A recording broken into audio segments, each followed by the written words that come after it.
In this particular video, I'm going to show you how to use ArcGIS Online to create and use maps that'll be useful for your country profile assignments. And so what will happen is if you click on the link from Country Profile 1, you might get this particular message here.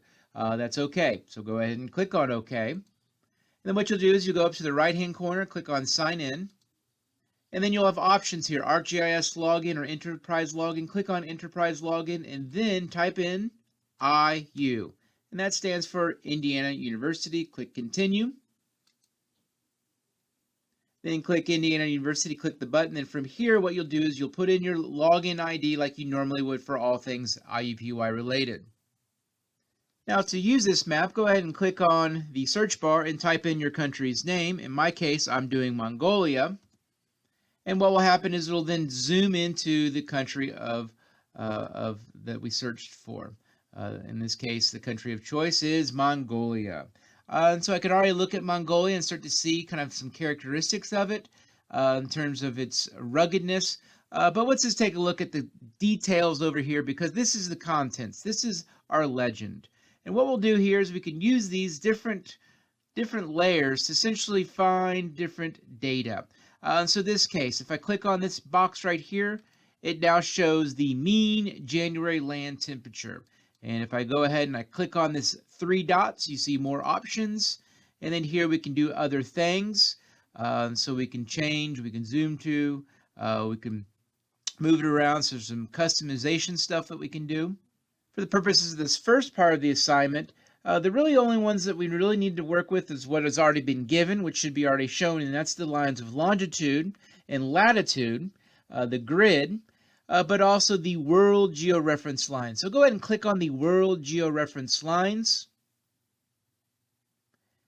And so that should be added now. If I zoom out, those are these particular lines here. And so what do those lines indicate? If I click on this particular button here, this is the legend.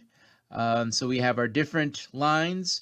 So those are important lines that correspond to things discussed in modules 1 and 2. So these are different lines of latitude, important ones. There's the equator. The Tropic of Cancer goes right through there. The Arctic Circle up there. And then in the southern hemisphere, of course, the Tropic of Capricorn and the Antarctic Circle. So all those lines correspond to different latitudinal zones or different key lines of latitude that relate to sun angle, the changing seasons. But if I go back to Mongolia, so we'll zoom into Mongolia. So if I wanted to find out, okay, what would be the northern boundary? So what I would do is I would go up here and I go up to the most northern part of the country. And so in this case, the most northern part of the country does appear to be up here close to Russia. So I'm just going to, this is a rough guess here because this particular line is every degree. So I'm just going to click on this particular straight line. This is a latitude line. So what that says is the northern boundary of Mongolia is at 52 degrees north latitude.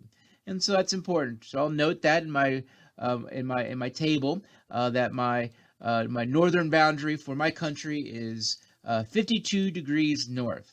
Now let's go find the southern boundary. And I'll go here, I'll zoom in, okay. And once again, it's probably, we could be more precise. I mean, we could say, well, it's, 52.5 degrees actual. Well, just round up. And so just keep it at the whole number.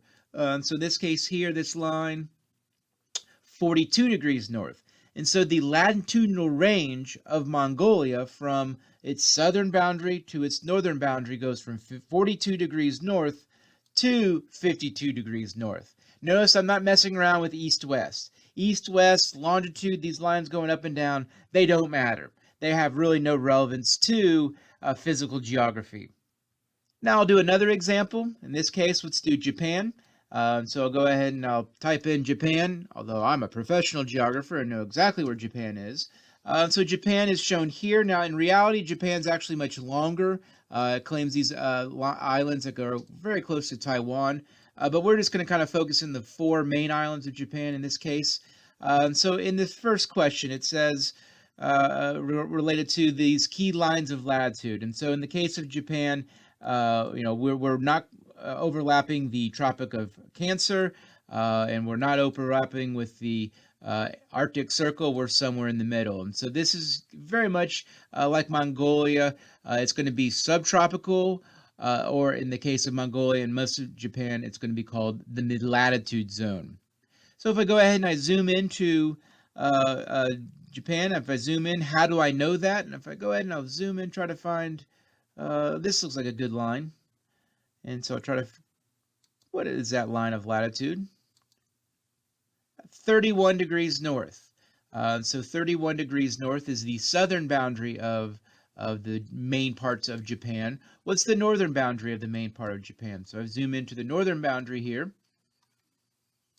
And this line, close enough, 45 degrees north. And so the latitudinal range of Japan is from 31 degrees north to 45 degrees north.